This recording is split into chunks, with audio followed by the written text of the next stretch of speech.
Yo tout le monde, c'est Little et j'espère que tu te portes bien. Aujourd'hui j'ai déterré de mes archives une interview que j'ai fait il y a 1 an et demi de cela. Elle porte sur l'auteur et le dessinateur de Nako que sont Max et Tiermonde. Comme tu me connais, moi j'aime pas m'enfermer dans une case, du coup cette vidéo est en 2 parties. Une qui ne parle que de l'univers des mangas, de l'animation, etc. Et la seconde partie un peu plus détente qu'on a tournée plus tard dans la soirée qui parle principalement de rap et de football. Je te mets le timecode en bas si jamais ça ne t'intéresse pas.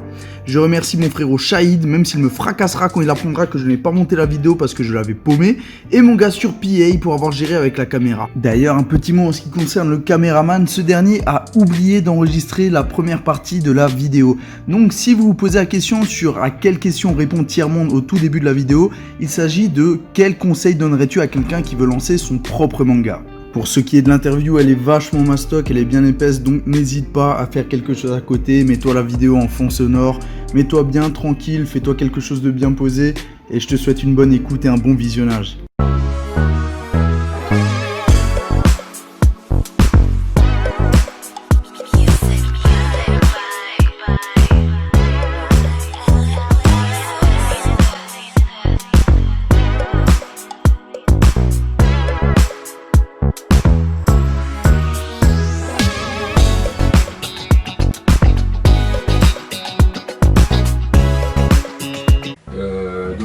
Oui, qu'il faut jeter dans le bain, il ne faut surtout pas hésiter à commencer à bosser.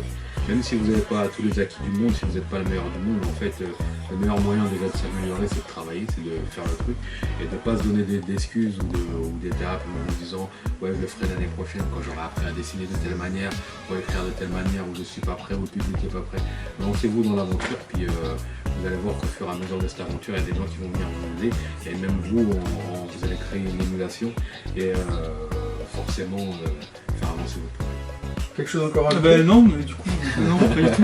Je suis tout à fait d'accord avec Thier. Alors la prochaine question elle est un peu plus pour toi. J'ai pu voir que tu avais des inspirations franco-belges dans ton dessin. Oui. Est-ce que tu penses que c'est ça ce qui a fait la différence avec le public japonais?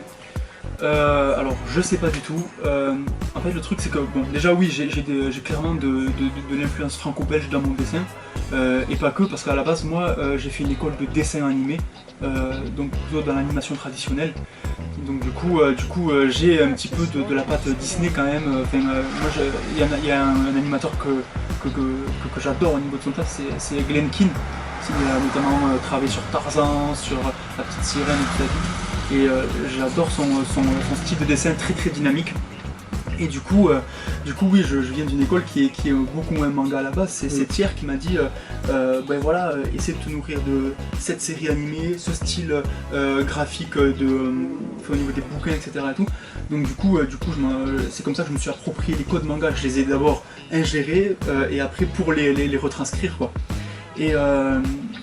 Et donc du coup la question initiale pardon c'était quoi? Est-ce que tu penses que c'est ce qui a fait la différence? Ah ouais, alors je sais pas du tout, en tout cas je pense que ce qui a. Moi ça a dû avoir un impact forcément lors en tout cas de espèce de concours qu'on a fait à Monaco. Il y a Tite Kubo qui est l'auteur et le dessinateur de Bleach qui a retenu cette patte graphique je pense, et même au niveau de l'histoire on a mis quelque chose et c'est ce qui a pu faire la différence, avoir fait créer une sorte de déclic.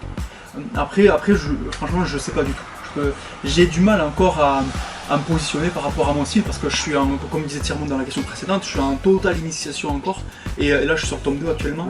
Le style est encore en train de bouger un petit peu, petit à petit, mais et donc ouais c'est mon premier manga quoi, donc je suis en initiation totale. Ça plaît beaucoup, et tu penses aussi que c'est ce qui a fait la différence? Moi je pense que le style hybride, ouais, il est pour quelque chose là-bas, parce qu'ils ont l'habitude d'avoir des trucs très entre guillemets classiques dans le manga, que forcément quand tu arrives avec des traits un peu moins rigides, j'aurais bien sûr. À part ouais, un peu plus souple, et bah tout de suite ça crée une différence visuelle et ça crée un univers là-bas. Et je pense aussi que c'est pour ça qu'on a eu énormément de lectures, parce que le style était complètement différent. Et moi j'espère justement qu'il y ait une scène française qui va se créer à partir de ces exemples-là, qu'elle soit à partir de nous, sans prétention, qu'il y aura toute proportion gardée, ou des gens comme Tony Valent déjà qui a... Tony Valent ou Dreamland ou même Orion, manga, tout ça. Bien sûr. Vraiment une école qui est en train d'arriver. Maintenant, je pense qu'il faut faut aussi qu'on cultive notre style pour vraiment créer une French touch, un truc français qui marqué avec marque, sa patte. Voilà, qui marche dans le monde entier. Et c'est son empreinte à travers le monde. Exactement, et qui m'achète une piscine. Ça aussi, c'est bien.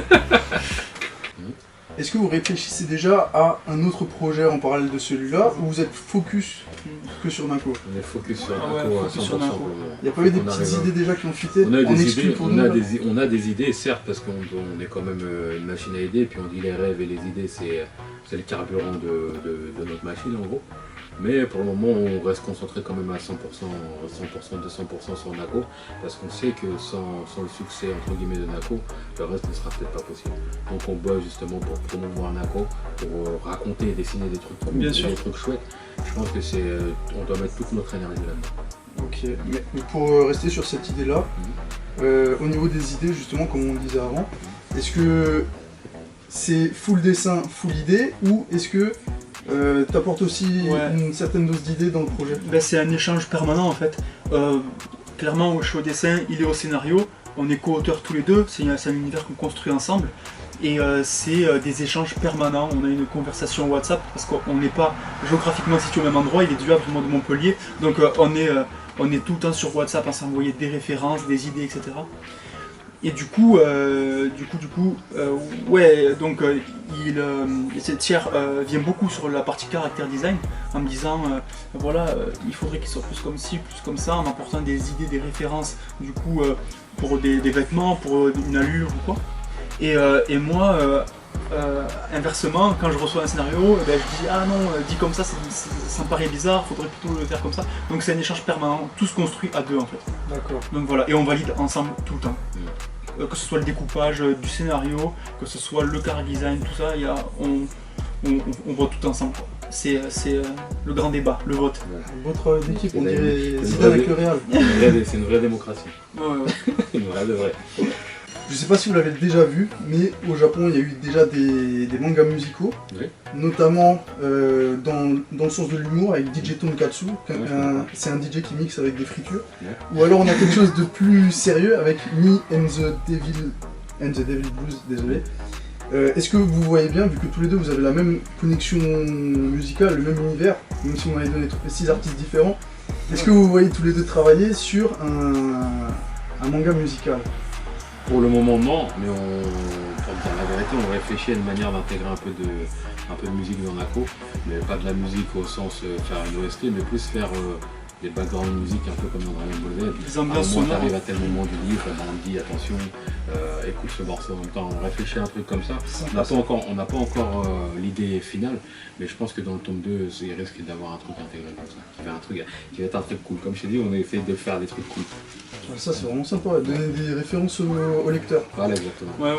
Donc on est en train d'en parler tout à l'heure en fait. C'est tout frais, hein, c'est une idée qui a moins d'une semaine. Ouais, on en a reparlé tout à l'heure et tout, on sait pas comment l'amener vraiment, mais on aimerait étoffer un petit peu l'univers de Nako en y apportant une bande son en fait. Rendre encore plus unique. Aussi, ouais, unique, oui, Et forcément. avoir le mais petit après, truc précurseur. Maître Gims, un autre rappeur, a aussi lancé son manga avec son frère. Est-ce que ce serait pas le début d'un Eldorado pour les rappeurs avec le manga? On a même vu Jul faire un clip à l'image de Dragon Ball. Il y a même eu Booba avec Gotham, même si c'était plus comics, il y avait quand même des influences manga. Je pense que ils ont ces deux univers avec justement un truc lié, une vraie liaison entre les deux mondes. Et j'espère que plus de rappeurs se lanceront dedans et puis que ça va faire naître des chefs-d'œuvre, etc. Il n'y a pas de raison. Si moi j'y arrive, ça veut dire qu'il y a pas mal de monde qui peuvent aussi y arriver. Il faut juste qu'ils se donnent les moyens de le faire. Et j'espère que ça va apporter autant à une industrie qu'à une autre. La toute dernière question, là maintenant je vais entendre votre rêve, votre conviction. Quel serait votre objectif le plus haut que vous souhaiteriez atteindre? Le plus haut. Le plus haut. Par rapport au manga Par rapport au manga. Vraiment, quand vous êtes là, vous vous dites c'est bon, Akira Toriyama, c'est un poussin à côté. C'est mon petit gars. Un crossover Dragon Ball Nako. Un crossover. Pas mal ça. Ah ouais. Ça c'est vraiment dans un rêve lointain. Moi issu du milieu plutôt, du dessin animé, forcément ce serait un animé. Ce serait vraiment le rêve, la consécration ultime pour moi. Mais déjà sortir les tomes de Nako tels qu'on veut les sortir, avec notre histoire, etc., déjà ce serait le top. Donc franchement, rien que sortir ce premier arc là, pour moi ce serait déjà quelque chose. Mais sinon, si tu parles de choses extravagantes, pour moi ce serait l'animé. Ouais. T'as dit que t'as été dans une école. Ouais, en fait, à la base, tu verrais l'animé moi personnellement, ouais. non, je me vois pas l'animer. Par contre, j'aimerais justement être plutôt dans la direction artistique et ouais, j'aimerais quand même superviser tout l'univers qu'on construit ensemble, quoi. Un animé à l'image d'un Wakfu par exemple Je sais pas, peut-être pas un Wakfu. Ou plus dans le style Non, manga. moi je voyais plutôt quand même un style plus manga, quoi. Ouais. Plus manga traditionnel, comme peut l'être un Dragon Ball Z d'époque ou un Radiant maintenant, quoi. Donc voilà. Je verrais plus un Wakfu 2D. Ça fait trop informatisé un peu. C'est Radiant C'est Wakfu. Ah, Wakfu, oui, c'est ça. Après, Cette fois, c'est les goûts, les couleurs de chacun, tu vois. Ouais, c'est ça, c'est ça. Il n'y a pas de problème, ça a trouvé son public. Moi, c'était un bon choix. Mais c'est ouais. pas le type d'adaptation que ça. Ouais. Dans l'adaptation, enfin, je verrais plus du 2D basique. Enfin, je suis plus de cette école-là en vrai. Même si après, j'aime beaucoup regarder les trucs en 3D, les Pixar et tout. Moi, c'est vraiment. Terre à terre. Ouais. Ah ouais. Ok. Bah, merci beaucoup pour avoir répondu à mes Merci. questions. Merci à Ça vous. me fait vraiment plaisir. Ben, que vous souhaitez d'avoir votre animé à tous les deux. Yes. Et Ouais, on en a j'espère qu'on pas. se reverra encore une prochaine fois. Merci beaucoup. Question foot. Est-ce que ça te fait chier d'être là alors que Lyon joue? Oui. Ok. Il y a d'autres questions? Non.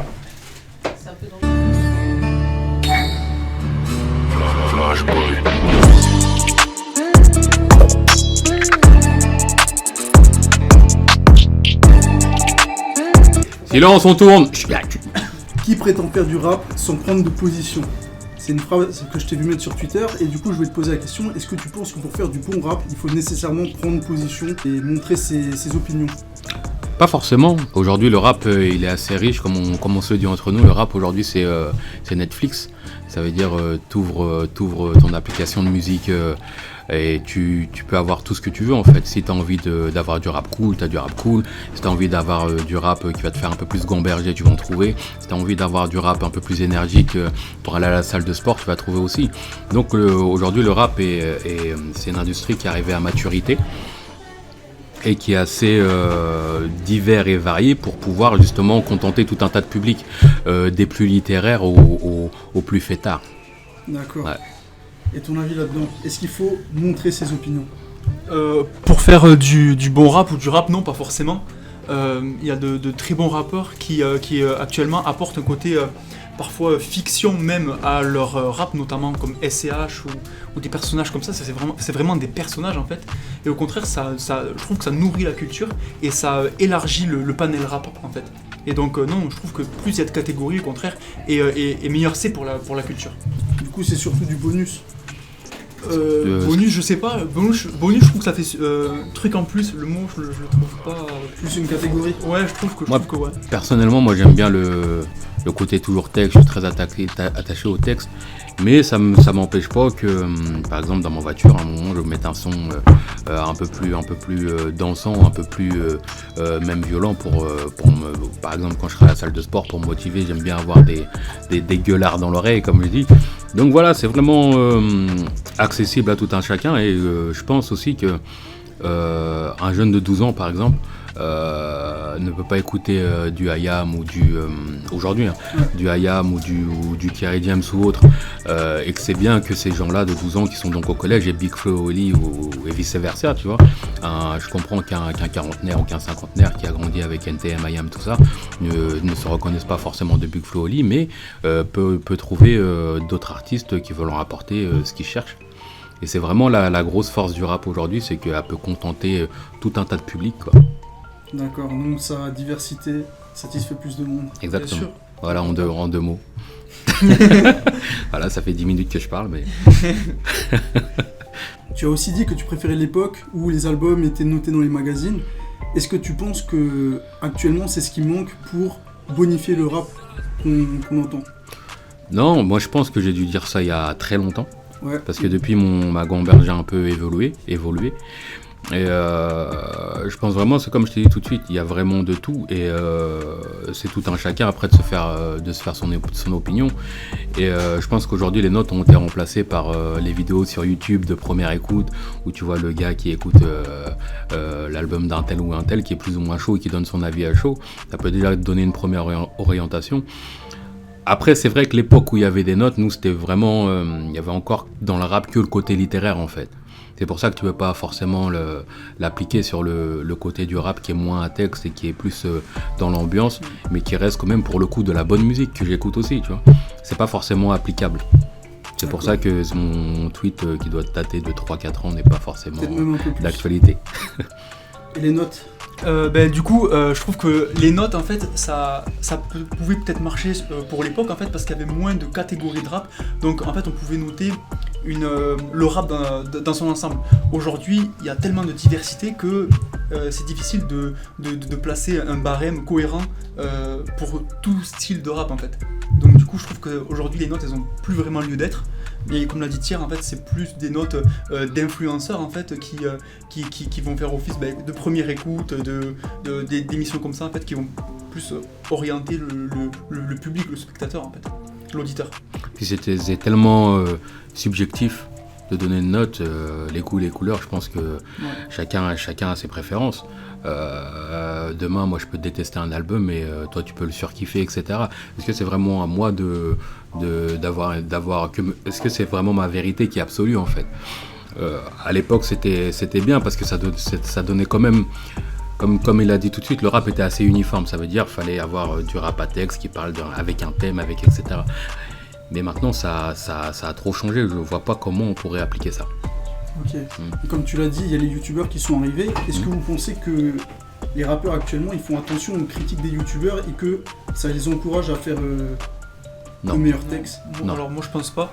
Je pense que forcément ces youtubeurs-là sont des influenceurs, donc forcément ils influencent une partie du public rap. Mais je pense pas que l'artiste en lui-même fasse attention à ces critiques-là, parce que l'artiste, lui, il part d'une démarche artistique justement, donc ça émane de lui, et je pense que si il prenait en compte les critiques, etc., ça polluerait totalement son élan artistique, en fait. Donc non, je pense pas qu'ils en fassent vraiment... qu'ils en tiennent compte, en fait. D'accord. Donc non, je pense pas. C'est plus pour le public que pour l'artiste. Oui, je pense que c'est destiné au public, ouais. D'accord. C'était sur votre... c'est la question sur votre top 3 des artistes. Ah oui, c'est vrai. Top 3 artistes, top 3 albums. Il avait dit qui, moi? Ah là, c'est à toi de te débrouiller. Je sais juste que t'aimes bien le rap. Kendrick Lamar, J. Cole et Travis Scott. Ouais, c'est ça. Ouais. Une grosse influence américaine. Pourquoi plus américaine qu'une autre? Pourquoi? Parce que tout simplement, je me vois pas, comme je suis encore acteur dans ce milieu, je me vois pas faire un classement et dénigrer ou supporter plus un artiste qu'un autre. Donc et c'est surtout aussi parce que j'écoute beaucoup plus de rap américain, tout simplement. Moi cette année, ces dernières années qui m'a vraiment frappé, c'est Kendrick Lamar, de par son flow, de par son univers. Charisme aussi, ouais. Et J. Cole parce qu'il me rappelle le rap un peu, le boom bap, tout ça, tout en ayant quelquefois un flow actuel. Et Travis Scott qui est le dernier game changer entre guillemets, qui a vraiment révolutionné le rap d'aujourd'hui. Tout ce que vous entendez de nouveau, en vérité c'est quasiment que du Travis Scott, quelque chose qu'il a déjà fait. Voilà, des variantes. Et rien que pour ça, respect à lui. Le dernier gros game changer qu'il y avait eu, c'était Kanye West. Et là maintenant on arrive dans l'ère de Travis Scott, donc c'est très bien. D'accord. Et tu nous proposes quoi? Et moi du coup ce serait une playlist plus française, du coup j'écoute très peu de rap américain. Alors actuellement moi je suis sur Hamza, le dernier album Paradise. Ça fait un petit moment que ça tourne aussi, que je me le fais sans cesse, c'est Julius. Enfin, Julius, pas Julius. Julius de SCH. Je vais pas critiquer la prononciation. Non. Et celui que j'attends de pied ferme là, c'est l'album Destin de Nino. Et voilà quoi. Ouais, Nino est chaud. Nino est très très chaud de par sa capacité à faire énormément de rimes croisées Et pourtant, ça reste dans un style où tu as l'impression qu'il ne travaille pas plus que ça, en fait. Ça reste dans un Il a une style. technique de malade. Voilà, en fait. mais en vrai, il est ultra technique, mais il est super facile. Il connaît, Voilà. il connaît son histoire, il connaît sa culture, en fait, la culture hip-hop. Il a un vrai QI rap. Vous avez une bonne diversité au niveau musical, très différent l'un de l'autre. Est-ce que ça renforce votre cohésion dans le duo pour le manga? Là, je pense qu'on est complémentaires. ouais, Sinon, on un petit serait peu. pas arrivé jusqu'ici, je pense. Ouais. Naruto et Sasuke? Naruto et Naruto. Ça marche. Bon, la partie rap, on a fini. Il n'y a Yes, plus que ok. la partie foot. Référence. Ouais, bon, moi je vais m'en sortir comme je peux. La partie foot. Alors, Partie foot. Je savais pas que t'étais pour Lyon. Maintenant, Du coup, tu j'ai sais. surtout tapé sur le Havre. Ok, pas de problème. C'est ma ville, je connais aussi un peu. Ok. Est-ce que Eden Hazard peut s'imposer au Real Madrid? je ne sais pas du tout. Alors, mais vraiment, là tu me poses une question. S'imposer, je pense qu'il n'y aura pas de problème. Quantique, en fait, le truc c'est que je suis pas le foot du tout quoi. Eden Hazard peut-il s'imposer au Real Madrid? J'espère pour lui, ce serait trop cool. Oh, c'est pas si mal.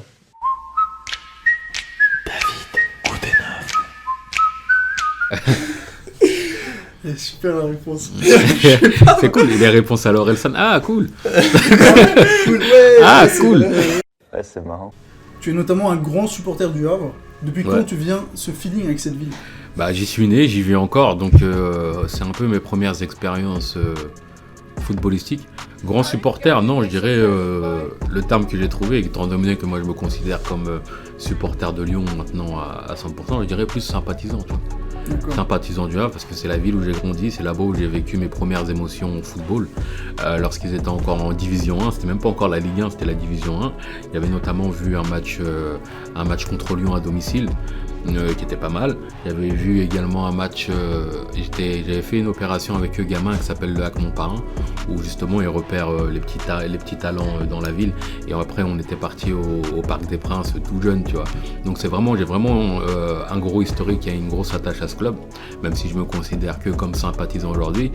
Étant donné que je vis encore dans cette ville, je garde à l'œil les résultats, tout ça, parce que j'ai aussi des amis qui sont très supporters, mais avoir un club en Ligue 1, pouvoir accueillir les grosses équipes au Havre, ce serait terrible, quoi. D'avoir le PSG, Lyon, Marseille, Monaco qui viennent jouer au Havre, ce serait un kiff. Habituellement, pour voir une équipe jouer, je suis obligé de soit aller à Paris, soit aller jusqu'à Lyon, soit aller en Angleterre, etc. Donc avoir des matchs à 5 minutes de chez moi, ça, je crache pas dedans, quoi. D'accord. Donc on les encourage à faire ce qu'il faut. T'as dit t'as une grosse vibe lyonnaise. Ouais. Bruno Genesio, in ou out? In. Totalement. Pas Il a totalement, même pas hésité. pas totalement, mais in. Ce soir, il y a un match, donc premièrement Union Sacrée, et puis en vérité, il a fait quelques fautes graves dans sa gestion, dans des matchs à coup près, comme contre l'Ajax il y a quelques temps, contre Strasbourg, contre Caen aussi, contre le CSKA Moscou. Il y a des matchs comme ça qui nous ont... Beaucoup, là. Ouais, Ça fait beaucoup là, non? mais c'est sur 3-4 ans. Tu vois ce que je veux dire? Ouais. Aujourd'hui, on est en 8ème de finale contre le Barça. Bah, merci mon pote. Ça fait combien de temps que le club n'est pas allé en 8ème de finale de Ligue des Champions? Aujourd'hui, on est là grâce à lui, donc merci à toi. Puis maintenant, je pense que l'objectif, c'est de faire un bon match déjà et de finir sur le podium de Ligue 1. Et si l'objectif n'est pas tenu, par contre, je pense qu'il partira lui-même ou que le président le dégagera. Ok. De façon inverse. Le dégagera, le licenciera. Voilà. Le remerciera, c'est ça le terme remerciera, diplomatique. Le terme diplomatique, c'est le remerciera. Progressif dans la gentillesse. Ouais. Toi, tu es plutôt du sud. Est-ce que toi aussi, t'as une vibe avec un club de cœur sudiste comme Montpellier, par exemple? Attention à ce que tu vas dire. Non, mais en fait, moi à la base, non, mais c'est pas Marseille non plus. Donc moi je suis dis- Perpignan, c'est une dis ville Lyon. affirmée un petit peu plus catalane. Et donc nous ce serait plutôt le Barça. Mais Regarde. mais en vrai, je suis pas du tout, donc je peux pas te dire quoi. D'accord. Donc, on va garder l'option catalane, elle est pas mal, c'est vrai. Ouais. Ouais. Pour ce soir, ouais, ça. Ce soir il y a un vrai. Ça, comme un ça, vrai je vais duel. trouver quelqu'un à brancher. Ouais, Gentil. c'est ça. La victime troublée. On verra. Comme tu as dit, tu es sympathisant du Havre. Mhm. Est-ce que le rêve, ce ne serait pas de voir une équipe remaniée avec les anciens du club comme Mendy, Pogba, Mahrez et j'en passe? C'est sûr que ça fait rêver, mais je pense qu'il y a d'autres objectifs à se fixer avant pour pouvoir justement avoir l'ambition de garder des joueurs de cet acabit-là. T'as les deux Mendy, t'as Benjamin et t'as Ferland aujourd'hui qui sont à Lyon. t'as Mahrez, t'as Mandanda, t'as, comme t'as dit, Pogba. Mais d'une, c'est des joueurs c'est inimaginable qui reviennent au HAC de par les finances. Et de deux, je pense que le club n'a pas assez de prestige pour que même ces anciens se disent je vais finir ma carrière au HAC, tu vois. Ouais. C'est compliqué. Et c'est pour ça que c'est le club doyen, ça veut dire que c'est le plus ancien de tous les clubs de France. Mais en termes d'expérience et de niveau de l'institution même, on a encore beaucoup à apprendre. Comparé à d'autres. Même un club comme Marseille ou comme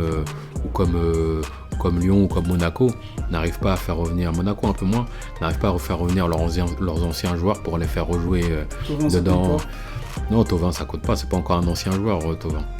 N'arrive pas à faire revenir leurs anciens joueurs pour justement finir leur carrière là-bas. Et au niveau des finances, il y a un fossé entre la France et l'Angleterre, quoi. C'est inimaginable, c'est un fossé immense, donc on peut pas payer ces gens-là, tout simplement.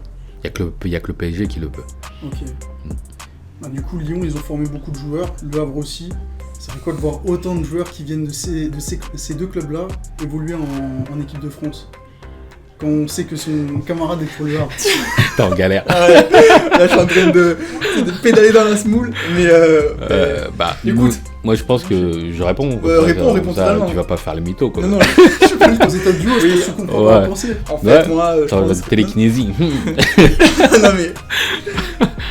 Non, tu vas répondre je vais bégayer et tout. Qu'est-ce que tu penses de l'équipe de France Généralement, en fait, le truc, c'est que, bizarrement, quand c'est à l'échelle, par exemple, du mondial ou de l'euro et tout, je suis un gros supporter, j'apprécie trop de regarder les matchs et tout.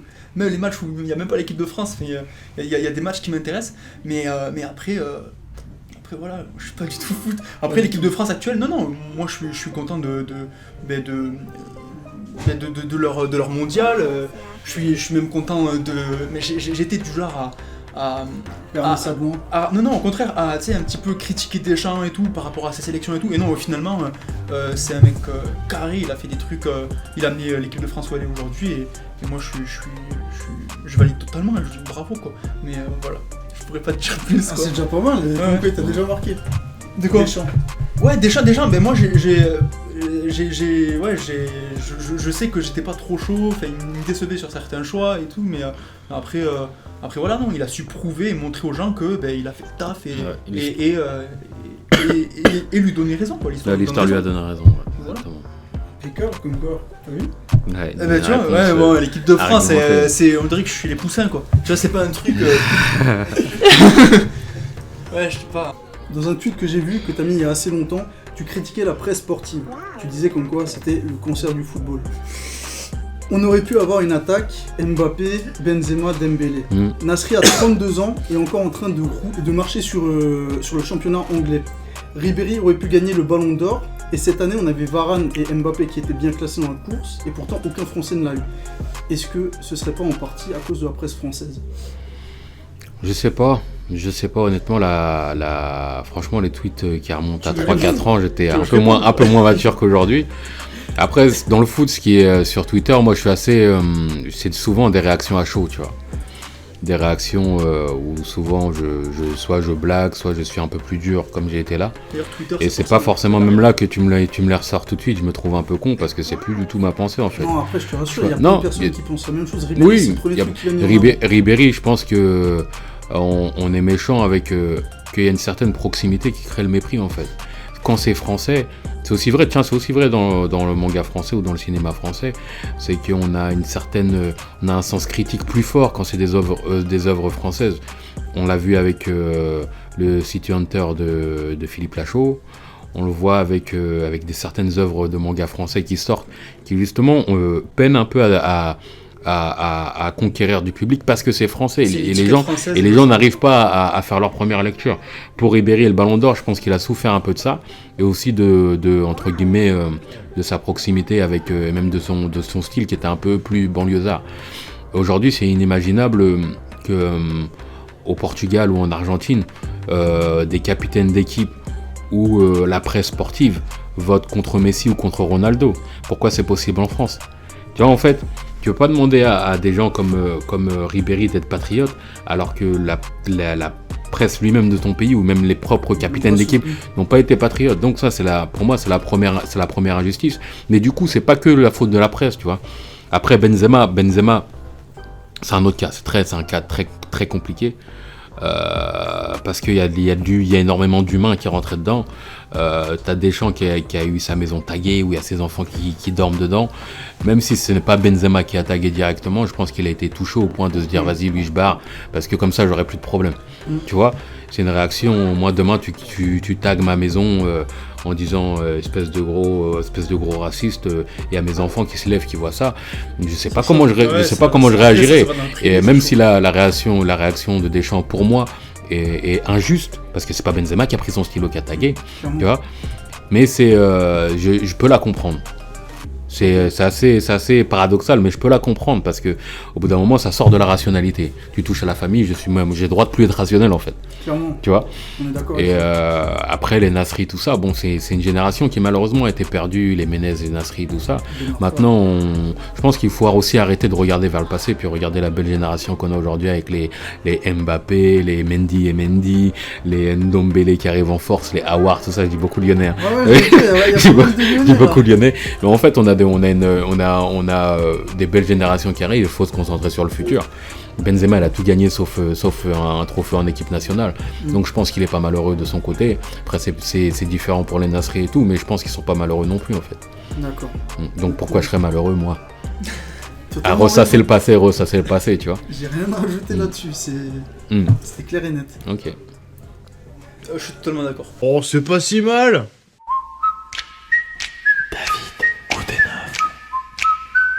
Merci, 100%. Impeccable, super. Bon, bah on a tout bouclé. Yes. Nickel.